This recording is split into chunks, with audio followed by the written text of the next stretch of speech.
So considering that we have a 53.7% graduation rate, one of the causes of dramatic transformation, only about 20% of our students will go on and persist in college. We have a number more who apply and actually go on to the first semester but drop out. But we really look at persistence through the first year, and only about 20% of the graduates, and that's half of the kids already not making it at this point, are actually persisting in college. Can you each in turn tell us how you did engage and will engage in the future the Teachers Union as a collaborative partnership in your transformation? Why don't you go? Thank you. You haven't read our papers lately.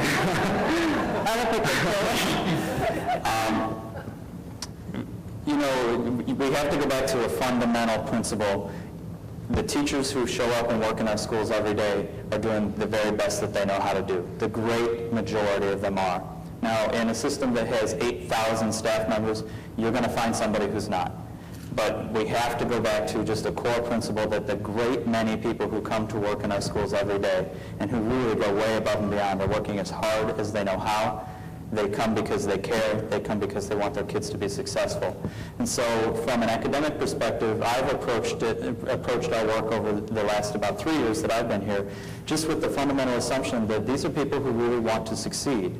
And they're barraged, in our system in particular, prior to the last two administrations, with literally a new superintendent and a new strategy every year and a half. And many of these people lived through this, and so it was this too shall pass. And the best thing you could do for kids was lay low and stay out of the way of the new administration, because they're going to be gone.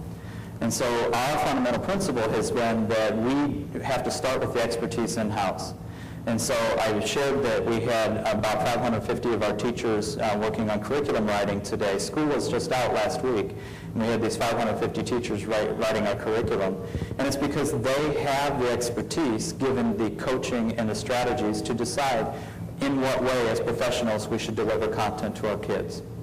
And we needed a better strategy for having an academic plan for our schools.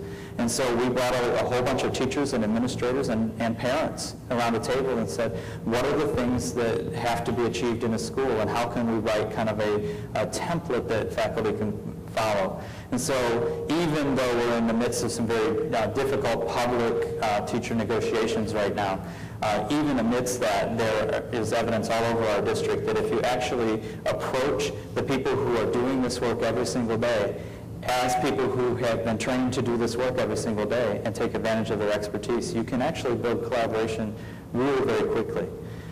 The other thing that I would say is that then the resources need to be responsive to the needs of the community and the school.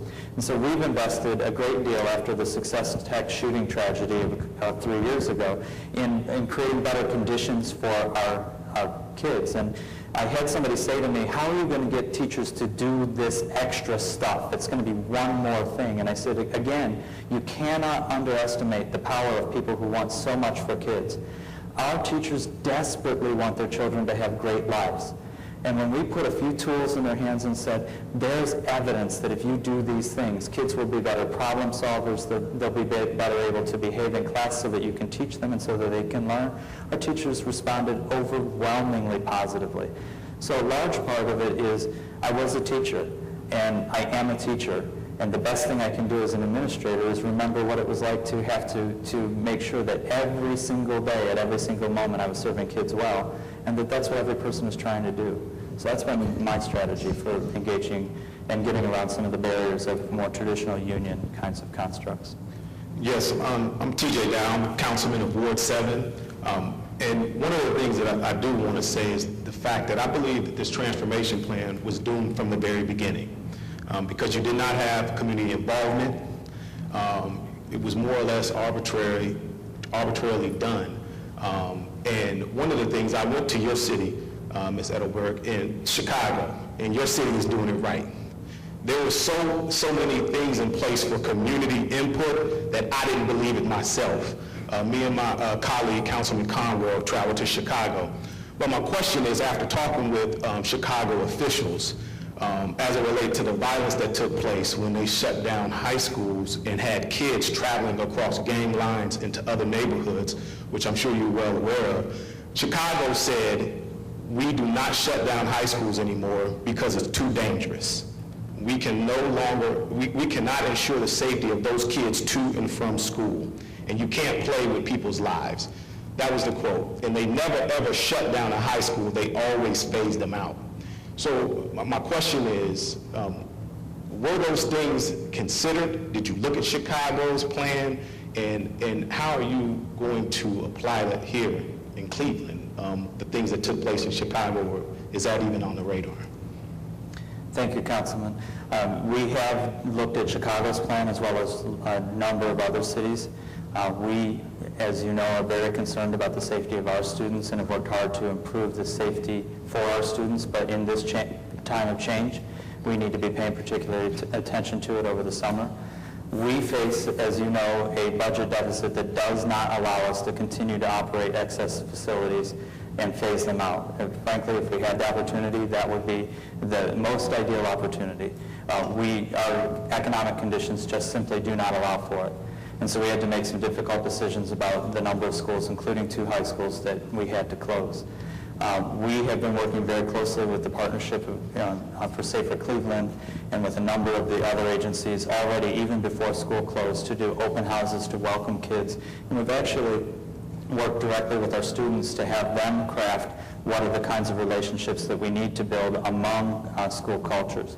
We are also working very hard to try to create the kind of safe walking paths and who will be the visible adults on them. And those are the things that I think we can learn from this work, is that how do the members of our communities ensure exactly what you fear and what I fear, frankly, that it does not occur, because we simply will not allow it. Because as the adults in our communities, we're going to make sure that our children are able to get safely to school, so that when they're in the schools, then we can make sure that it's a good climate and can educate them well. It's a very legitimate concern. It continues to be a primary concern of us at the district, as I know it does for you as a councilman as well.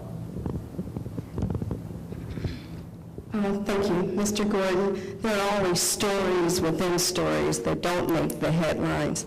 I work here at Cuyahoga Community College on behalf of TRIO programs, which are funded by the United States Department of Education. And I heard the audience gasp when you said that 20% of the students that graduate from CMSD attend college.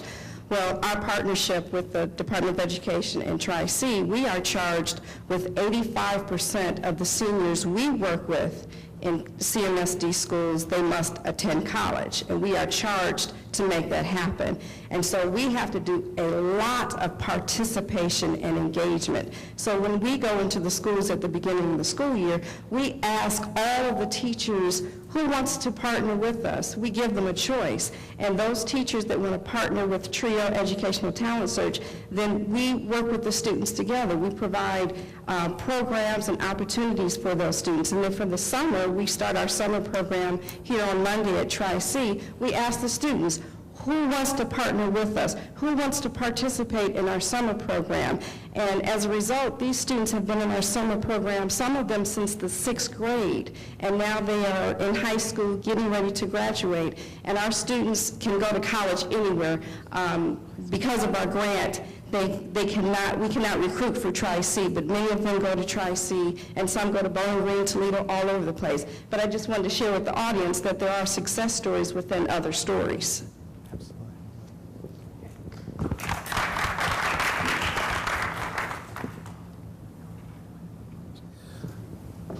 All right, well, this evening at the City Club in the City, we have heard from author and activist Jacqueline Edelberg on how to transform a single school, and from Eric Gordon, Chief Academic Officer of the Cleveland Metropolitan School District, on how to transform an entire district. We thank the speakers for their words of wisdom, their insights, and most especially for their passionate commitment to education. And we'd like to thank all of you for joining us here at the Metropolitan Campus of Cuyahoga Community College. The City Club of the City is adjourned.